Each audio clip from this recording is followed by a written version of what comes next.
Hola chicos, hoy os voy a enseñar a hacer slime, este mismo slime. Os vais a hacer la mano mucho, así que os recomiendo, mientras estéis haciendo esto, iros limpiando la mano cada minutito, no sé. Bueno, lo primero de todo es, os voy a mostrar lo que necesitamos. Obligatoriamente talco y pegamento blanco.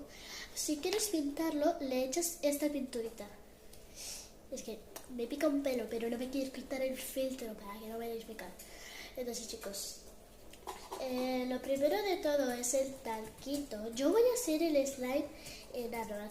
Aquí yo ya tengo talquito pegado por todas partes. Entonces lo despego.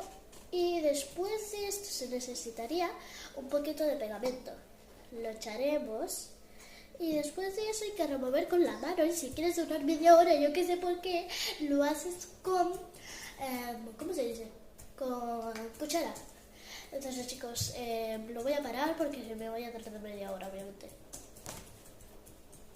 Chicos, a mí ya me quedó, hice un intento y ya la había mezclado.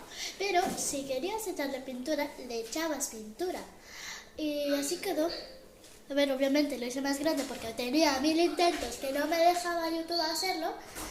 Entonces me voy para abajo para que no se me muestre la cara. Y hasta la próxima. Nos vemos.